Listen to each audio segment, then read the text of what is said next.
Hey guys, we're so excited to be joining together to worship this morning online as we're getting ready to kick things off. A few things just to kind of go through. First of all, we want to know you're here. So if you have the North Point app, click right there where it says Let's Connect. Fill out that form so we can stay connected together. If you don't have the app, no worries. You can simply text the word Guest NCC to 94090. We'll send that same form to you in a text message. It's incredibly helpful if you take just 2 minutes, fill that out for us. Something else you can do is you can worship today through your giving. Simply text NCC Give to 77977. We'll send you a link there so you can worship through giving as well. Recently, at the end of December, we took together our Christmas offering, and you guys were so incredibly generous that we actually collected just under $12,000. That is incredible, and we want to let you guys know what we get to do with that. We're going to take the first $4,000 and we're going to divvy it up between organizations like Redeemer's Food Pantry, the Basic Needs Shelter, Beacon of Hope, as well as the Greater Lansing Food Bank to meet some very basic needs for people who have those needs right now. We're also going to take an additional $4,000 and we're going to send it to Habitat for Humanity. And then that last $4,000 we're going to send to one of my favorite organizations, and that is Water For.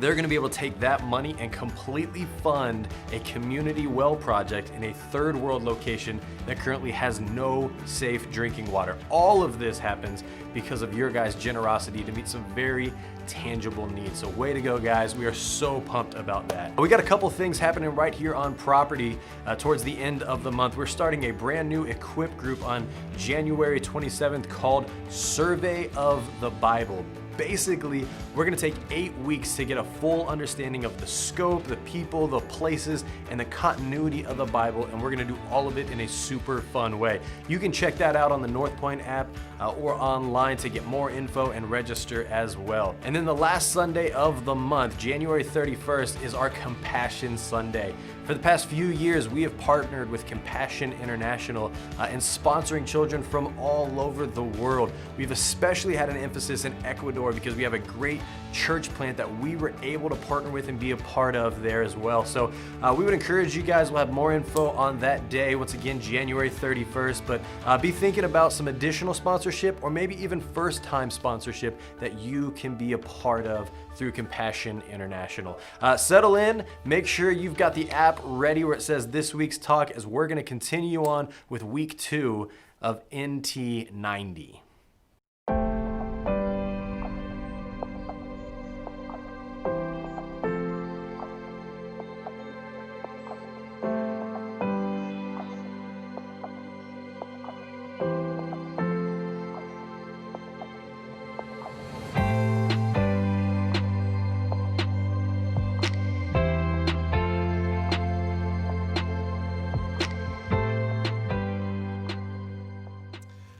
Hey, how we doing? You sure? The questions are going to get harder this morning. I'm just being honest. So, whoever they are, that teach people how to speak in groups, they're like, always start with easy questions that nobody feels threatened to answer. And you go, how you doing? You go, wait, this is church. Are we supposed to talk back? I don't know if he's being serious. We're going to have some interactive components over the next few minutes where I'll ask you a couple questions and we'll actually see if you guys are willing to answer. We didn't try this at the 8:30. I'm a little nervous right now because I don't know which one we're recording and putting online, so what I say is forever out on the interwebs. We didn't try this at 8:30 because I don't trust them to answer back, but 9:30 I do. I trust you guys, so we'll see what happens. We are in a new series called NT90, reading the New Testament in 90 days. We are 1 week in. You've been reading the New Testament for 1 week. How's it going? See, this is the 9:30 service. I'm telling you, man. That's great. Right? Good stuff. I just kind of be honest, I love the Bible. I love reading the Bible. I know not everybody is wired that way. Not everybody maybe feels the same way, but I absolutely love reading the Bible. So for me, this challenge is not so much like, hey, read the Bible. For me, it's more like, hey, you're going to have to read a lot faster and a lot more in one sitting, because I'll get locked up on something. I'll read something, and I'll just want to spend time picking that apart. It's just how I'm wired. And to do this in 90 days, I know that I got to move quick. So for me, that's the challenge, because I love reading the Bible. It hasn't always been that way. I haven't always loved reading the Bible. I didn't come out of the womb hey, let's read the Bible or whatever. Let me tell you the story. Let me tell you the story of when I fell in love with the Bible. It's 1997-ish. I'm 23 years old. I've been married for going on 2 years, and I'm doing bivocational ministry. That's a pastor word for when you work at a church doing full-time work, getting paid part-time, and working a bunch of other jobs to pay the bills. Bivocational sounds so much better, doesn't it? So that's what I was doing out in a little state that doesn't matter called California. I know. I understand completely. And so that's what I was doing. And so in 97, the opportunity came, the church that I was serving at, to take a trip to Israel. They call it a familiarization trip. They only take pastors. They take you at a very cut rate. It's super cheap. You pay less than a quarter of what it actually costs, because their hope is if they take you, then you'll bring other trips in the future. Does that make sense? So I had this opportunity to go for this really cheap price. So I sold plasma and beat the couch cushions. That part's not true. But we scrounged up enough money to pay for a ticket for me to go, and it was amazing. Like you would anticipate anybody would say if they went to Israel and did that 10, 12-day trip. It was absolutely amazing.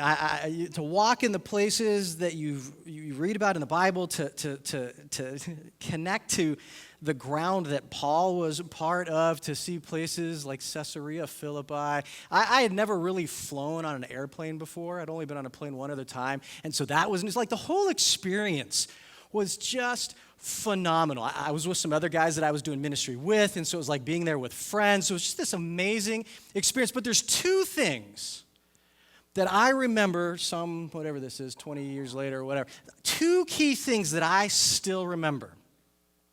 The first thing that I learned on that trip is that Western media lies, a lot. Now, I know you laugh because you're like, well, we know that. Well, I didn't know that in 97, right? I was like, I just thought they reported the news. Maybe they did. I don't know. But here's how that went down. I'm in Israel, and this is in some element of the Gulf War. I think it might have been Desert Storm. I'm in Israel, and my wife is back in the U.S., and she's hearing on the news that everybody in Israel is running to get gas masks because Saddam Hussein is launching Scuds at Israel that have biological weapons on them. And so everybody is clamoring and rushing to get gas masks. That's what my wife is hearing. Meanwhile, I'm sitting in the heart of Jerusalem, sipping tea at some cafe, blissfully unaware that apparently all of Israel is melting down, because that is not what I'm seeing at all. Now, this was kind of before inexpensive cell phone international plans, and so later that night when I called home to check in, my wife is freaking out on the phone are you dead? Do you have your gas mask? And I'm like, I don't even know where to go to get a gas mask. I don't know what a gas mask is. So now I'm freaking out, right? So I grab our tour guide, mid-70-year-old named Mickey, Jewish guy. He had been in a number of wars. He was part of that 1948 crew that put up the flag over on Temple Mount that allowed Israel to be called nation, whatever. So I asked Mickey, I said, hey, Mickey, do we need to get gas masks? And he said, why? And I said, because Saddam is launching Scuds at us. And he looks me in the eye, and he gets real quiet. I'll never forget. He puts his hand on my shoulder, and he says, Chris, Saddam is always launching Scuds at us. He's nobody. He can't hit anything. Now, I don't know if any of that is true. I'm only telling you the story, right, of what he said. And in that moment, I had this realization, I don't think the media is always getting it as accurate as they could. Here's the second thing I learned from that trip, about me at least. The second thing I learned on the trip is that as we went through the days, and there was this one moment where I was standing on the temple stairs, the temple like you read about in the temple, that Jesus talked to people and healed people on the temple stairs and whatnot. Temple stairs is actually portions of that are original. A lot of them have been destroyed and whatnot, but there are sections of it that could have been where Jesus stood. And I'm standing in that section just kind of looking out, and there's a bunch of people there, and I'm like, I know this will be revolutionary for you, but I was like, oh my gosh, Jesus could have stood here. And that just blew my mind. And so all the experiences we'd had on that trip, all of it came flooding in, that everything I'd been reading about in the Bible for years, those places and the people and the events were true. Now, like, I always believed they were true, but like they became like truly true. You know what I mean? Like really real to me. And it launched for me this love, this passion for reading the Bible. So I didn't always love reading the Bible, but Israel helped me to fall in love with reading the Bible. So we're in this series, reading through the New Testament in 90 days. And if you're with us on this last week, you got about halfway through the book of Matthew. Let me just spend 2 minutes talking about what Matthew is, just maybe by way of review, or maybe this is new info for folks. But Matthew is a book that we call a gospel. There are 4 gospels: Matthew, Mark, Luke, and extra points, Bible awards for all of you. All right, Matthew, Mark, Luke, and John. We call them gospels. Gospel is the Old English word that really means good news or good story or good telling. And we call it that. We call those gospels because they are these good stories of the life of Jesus. They are these biographies of Jesus' life. Each gospel has a slightly different perspective. It's these eyewitnesses who told the story of Jesus' life, but as you read with us over these next few weeks, you'll realize that Matthew's a little different than John, and Mark's a little different than Luke, and that's actually a good thing. We want to see, and I think it validates the truth, the veracity of the stories of Jesus, because if the tellings were exactly the same word for word, we would be suspicious, right? I mean, just for a minute, the parents in the room, you get home, the lamp is broken, you line your 3 kids up, you say, "What happened?" And they each tell you the same exact story, word for word. Come on, right? Well, law enforcement, when they're investigating something, whether it's a crime or a traffic accident or whatever it is, and they gather the witnesses and they say, "Hey, what happened?" They'll often interview them separately, and they want to see slightly different versions of the same story. Same basic details, but with some differences, because we recognize that when people see something, they see it from their perspective, and when they tell that story, they tell it from their perspective with their own kind of flavor on it. And so the Gospels are these incredibly rich stories of Jesus' life, all slightly different, because that helps us to understand how true that is. And so Matthew tells or writes the book Matthew. It's his version or his recollection of the stories of Jesus. Matthew tells us about himself in Matthew 9 that he was a tax collector. Tax collectors were not well liked back in the day. I don't know what the connection to today would be. I don't want to say IRS taxman, because there's going to be an IRS taxman in here and he'll feel really bad and sad, and I don't want that. But tax collectors were not well liked. He was a tax collector that Jesus came to and invited him to be a follower of his, and Matthew did. And we know that Matthew, he tells us that he hung out with all kinds of sinners, because at Matthew's retirement party, when he retires from tax collecting and enters into this following Jesus around thing, he invites all his friends to that party, and the religious people show up. They love to do this, and they're like, "Hey, you're eating with sinners and other tax collectors." And Matthew's like, "No, these are just friends."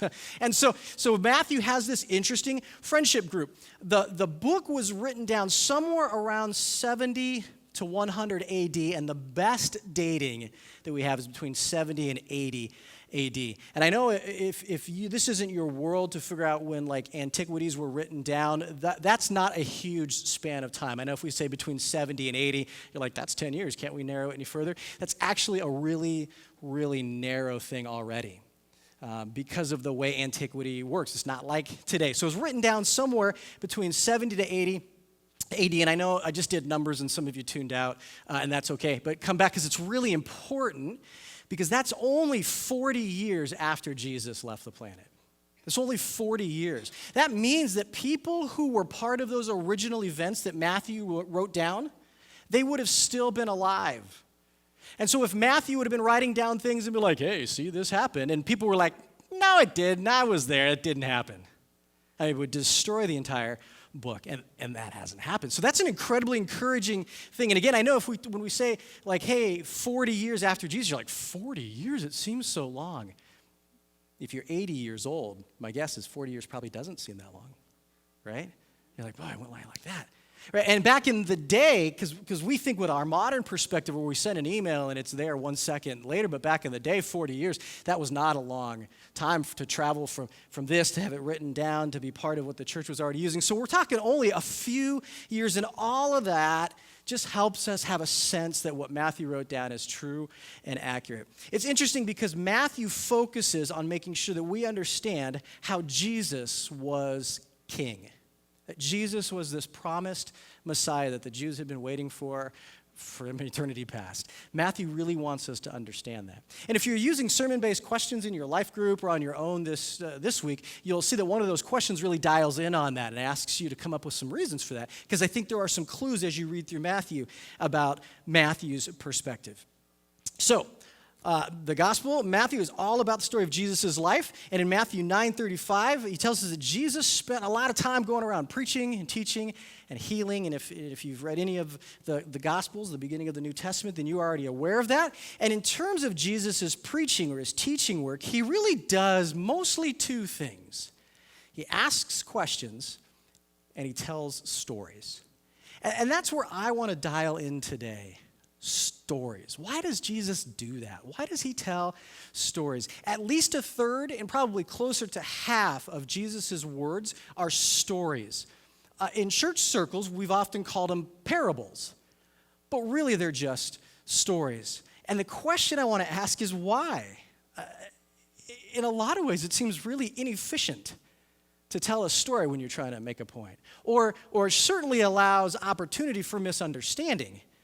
Well, it's interesting because the disciples ask the same exact question in Matthew chapter 13. They actually ask Jesus, why are you doing this?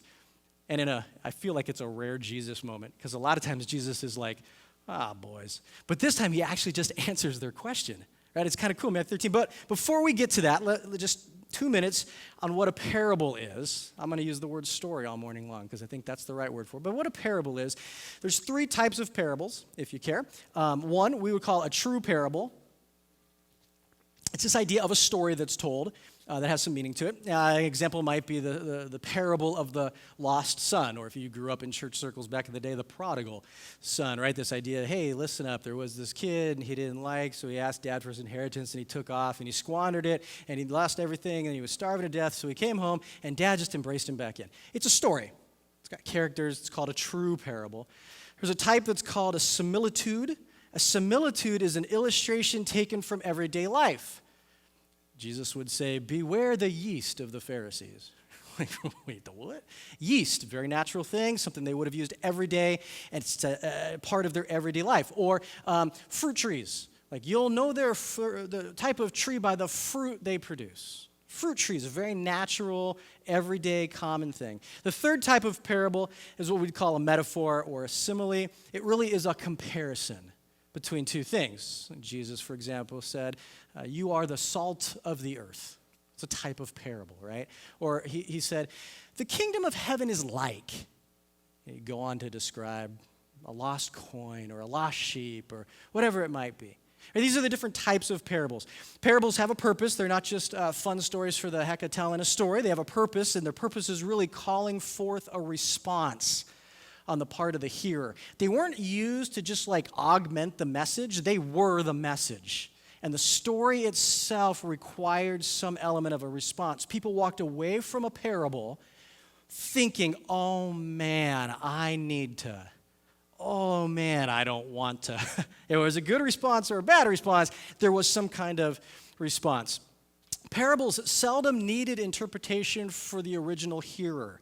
It used things that made sense to them in the culture that made sense to them. And what they were often surprised at was the turn. Somewhere in that story, somewhere in that parable, something happened that just wasn't like natural or expected. They call it the turn. It was very unexpected. When you read Jesus' stories, you kind of get that sense. Matter of fact, some might say that the religious leaders, that the leaders at the time killed Jesus because of his stories. And we know that God had a lot going on in that, and it was because of us, and to die for our sin and pay the penalty for sin. But on the surface human level, they killed Jesus because of the stories, not because they misunderstood him, but because they understood him really, really well. Right? Historically, the parables have been interpreted as allegories, meaning every element in the story has some sort of a spiritual counterpart. So like every person, every character, every rock, every bird, every path, every seed, everything has a spiritual counterpart that means something. And the challenge with this is that every interpreter had different allegorical counterparts. Make sense? And they would never agree on what they were. So it was like, what? So it was like almost impossible to understand what was meant. It was really probably a bad way of interpreting. By the end of the 19th century, interpretation swung away from that, and like it often does, went a whole pendulum to the other side and said, well, each parable only has one moral. So they went to a moralizing approach, one moral of the story, kind of like Aesop's fables, if you're old enough to remember those, right? You just read the story and it's cute, but it has only one moral. And really that's tempered now to what I think is the best approach for interpreting parables, and this is how most folks do it today. Looking at parables, it was what we would call narrative fiction.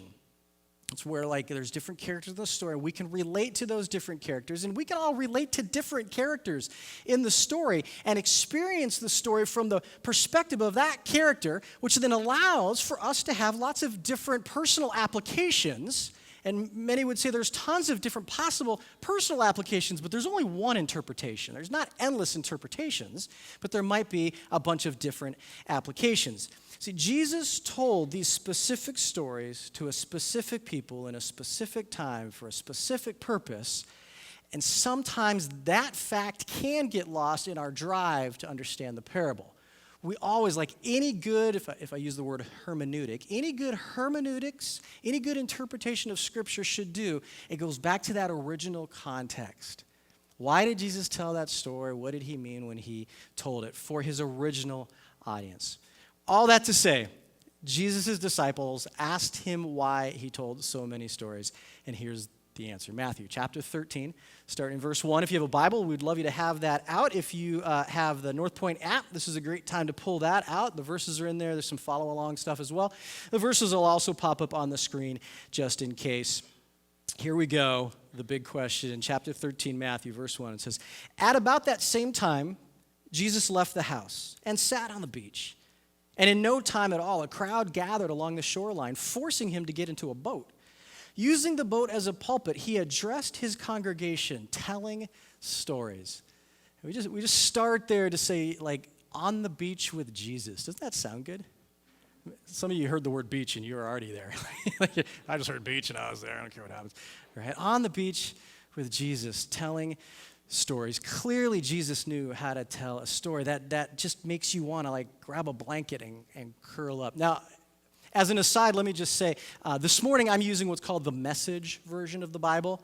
And the Message version is a very readable, very modern translation of the Bible. And I know if you're a Bible version geek, you have some thoughts in your head right now, and that's okay. I'm just using this because, frankly, for NT90, that's how I'm reading it. I'm reading it in the Message because, for me, the Message version just puts everything really fresh and different. Matter of fact, it's kind of funny because a lot of times I'll be reading it in the Message, and I'll be all, the Bible doesn't say that. Jesus wasn't on a beach. And then I'll go read, like, an approved version, and I'll be like, oh, it does say that. And so, for me, that's really helpful so it's fresh. So I'm using the Message version today. If that's a version that you're interested in or you want to check out, you can get it free on the app that we're using on YouVersion. You can find it all over the place. So, okay, that's for free. Chapter 13, verse 3, here's what it says. It says, Jesus, as he launches into a story, he says, "What do you make of this? A farmer planted seed. And as he scattered the seed, some fell on the road, and the birds ate it, and some fell in the gravel, and it sprouted quickly, but it didn't put down roots. And when the sun came up, it withered just as quickly. Some fell in weeds, and as it came up, it was strangled by the weeds. But some fell on good earth and produced a harvest beyond his wildest dreams." Are you listening to this? Really listening? Jesus launches into this story, and I love the way the Message puts how he launches into it with, "What do you make of this?"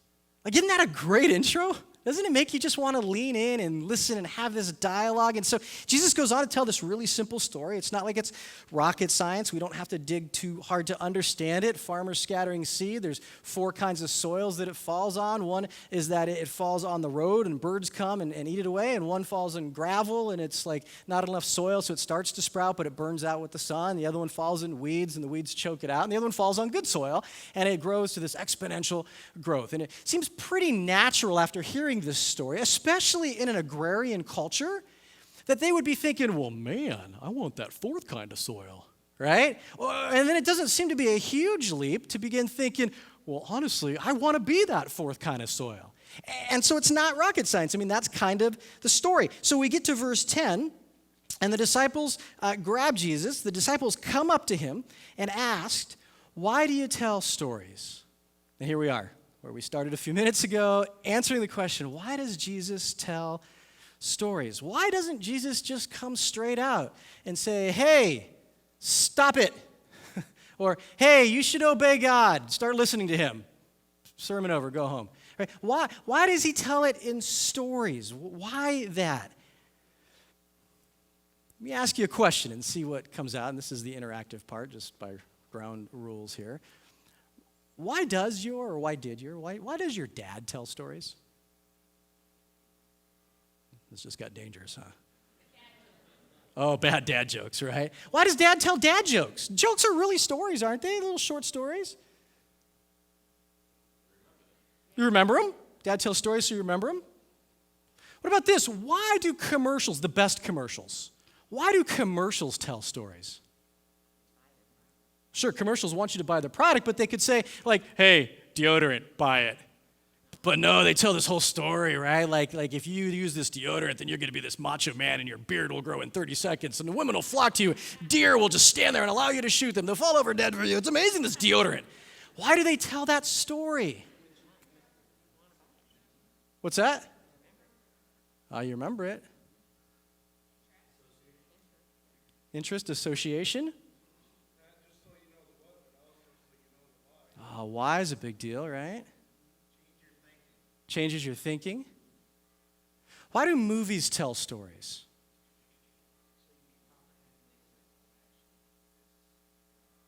Okay, new knowledge, comprehend things that hasn't existed before.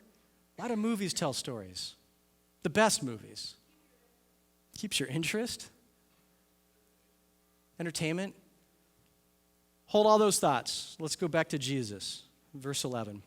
Says this, disciples came up and asked him, why do you tell stories? And Jesus replied, you've been given insight into God's kingdom. You know how it works. Not everybody has this gift, this insight. It hasn't been given to them. Whenever someone has a ready heart for this, the insights, the understandings, they flow freely. But if there is no readiness, any trace of receptivity soon disappears. That's why I tell stories, to create readiness, to nudge the people toward a welcome awakening.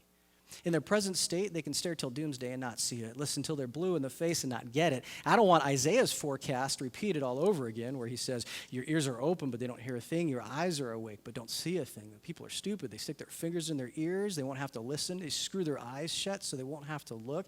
And they won't have to deal with me face to face and let me heal them. But you have God-blessed eyes, eyes that see. And God-blessed ears, ears that hear. A lot of people, prophets, and humble believers among them would have given anything to see what you're seeing today, to hear what you're hearing, but never had that chance. Why does Jesus tell stories? To create readiness. He says it. To create readiness, to nudge people towards actually listening.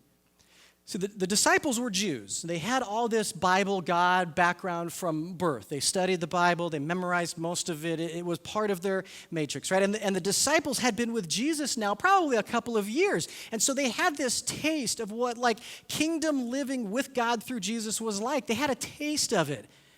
But not everybody else had that privilege. Many simply just weren't there yet. And Jesus wasn't looking for this repeat of what happened in Isaiah's day where people just didn't listen and they didn't hear and they chose to not see. He didn't want that. It wasn't that Jesus was trying to hide stuff. It was that Jesus was trying to create readiness for people to hear. And I submit that Jesus told stories for the same reason that dad told stories and commercials tell stories and movies tell stories, which it makes people really want to lean in and listen. I don't know. If we were having coffee, if we were allowed to have coffee right now, I'd ask you, like, what do you think about that? The idea that Jesus told stories so that people would really want to lean in and listen. Look at verse 18. It says this. Jesus goes on, he says this, study the story of the farmer planting seeds. Jesus doesn't do this often where he explains this parable because most of the time they're pretty understandable, but he does for this time because he wants to explain something to the boys that are with him there. He says, study the story of the farmer planting seed. When anyone hears news of the kingdom and doesn't take it in, it just remains on the surface. So the evil one comes along and plucks it right out of the person's heart. This is the seed the farmer scatters on the road. The seed cast in the gravel, this is the person who hears and instantly responds with enthusiasm. But there's no soil of character, and so when the emotions wear off and some difficulty arrives, there's nothing to show for it. The seed cast in the weeds is the person who hears the kingdom news, but weeds of worry and illusions of getting more and wanting everything under the sun strangle what was heard, and nothing comes of it. The seed cast on good earth is the person who hears and takes in the news and then produces a harvest beyond his wildest dreams. Jesus reveals the explanation so that people, his guys, are clear on what it means. And it's not rocket science. Still, the road, he says, it's like people who hear, but they don't take it in. And so the devil comes along and just takes it away. The gravel is people who hear this amazing message of God, get all excited right in the beginning, but don't develop roots, don't develop any kind of depth. And so it burns out and it wanes. And the people the weeds, it's like people who hear this amazing, great story of who Jesus is and what it looks like to live in kingdom life, but the worries of life choke it out. And so it dies. And then he says the fourth one is good earth, people who hear the good news, develop spiritual disciplines and roots, and there's this exponential growth that happens in their life. And then Jesus goes on, and he says this in verse 24. He told another story. And in verse 31, and another story. And in verse 33, and another story. Like Jesus just kept telling stories. So we get to verse 34, and it says this, all Jesus did that day was tell stories. A long storytelling afternoon. Isn't that cool?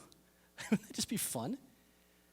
But it's like, what if that was the epitaph on your great-grandfather's grave? He just told stories. We had long storytelling afternoons. Isn't that sweet? And that's what Jesus did. He told stories all that day, long storytelling afternoon. Jesus told stories because the commodity of his day was stories. That's what sold it to people. That's what got people ready to hear. That's what caused people to miss lunch and sit down in a gigantic crowd of 5,000 just to hear Jesus talk. Yeah, I know he's going to do some healing stuff too, and that's cool. I think it's stories that brought that many people out to hear what Jesus had to say. In Mark's gospel, he puts it like this. He says, with many more stories like these, Jesus presented his message to them, fitting the stories to their experience and maturity. He was never without a story when he spoke.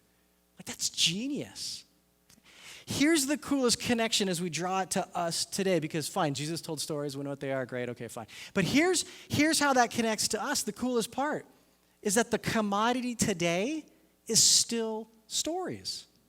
That's why the best commercials tell stories, and the best movies tell stories, and the most fun people at parties tell stories, right? Because the commodity today is still stories. And you have a story. Certainly, many of us, all of us, have many stories of how Jesus is working in your life every day. Like, if you don't think that you have 100 stories just today of how God has been working, I just encourage you, get a journal and start writing down every moment of your day or something. Right? Because we have hundreds of moments every day on how Jesus is working in our life, and people are hungry to hear those stories. Right? You also have this meta story, this larger story of how you came to know Jesus, which is probably filled with tons of little smaller stories in there of God making that happen as God protects you or shepherds you or guides you or pushes you or maybe even screamed at you a couple of times, all driving you towards Jesus. Tell those stories. People want to hear those stories. And sometimes we think, well, I don't have a very exciting story. I started by telling you a story about me in Israel in 97. You don't care. I mean, you weren't there. You can't relate. Maybe But we want to hear stories. So even if you don't think your story is that exciting, it is. People want to hear your story. Jesus told stories to create readiness, to point people to God. We can also tell our story of how Jesus is working in our lives. That also points people to God. North Point, if you stand, we're going to sing, and we'll be done.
There's a million reasons to trust you, nothing to fear, for you are by my side. I'll follow you anywhere. Oh Jesus, you came to my rescue, took my place upon that cross. You redeemed all I had lost.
have a great week this week. Go and follow Jesus.